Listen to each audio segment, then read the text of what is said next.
we are proving the formula for higher order derivatives. The statement is, if y is equal to sine ax plus b, then prove that yn, that is nth order derivative, is equal to a raised to n sine ax plus b plus n pi by 2. The proof is by induction on n.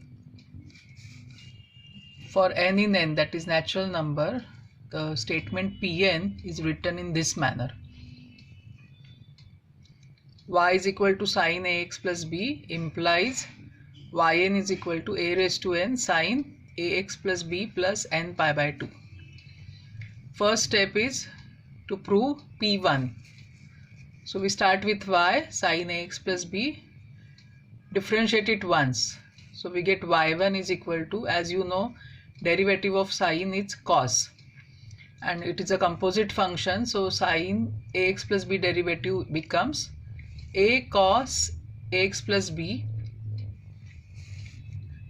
which is same as a sine ax plus b plus 1 pi by 2. We are using the formula sine of theta plus pi by 2 is equal to cos theta. So P1 is proved. Now the second step is assume that Pk is true. So what is true? Yk, that is kth order derivative of y, is equal to a raised to k sine ax plus b plus k pi by 2. And the next step is to prove that Pk plus 1 is true. That is to prove that yk plus 1 is equal to a raised to k plus 1 sine ax plus b plus k plus 1 pi by 2. Now for this, we start with yk and differentiate it once. So we get yk plus 1. So this is my yk, and I differentiate it once to get yk dash, which is nothing else but yk plus 1. And the derivative will be a raised to k is constant coefficient, remains as it is. Derivative of sine is cos.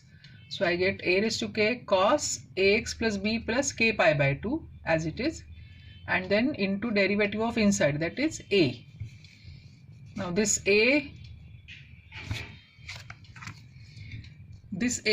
will merge with this a raised to k, and I'll get a raised to k plus 1 cos ax plus b plus k pi by 2.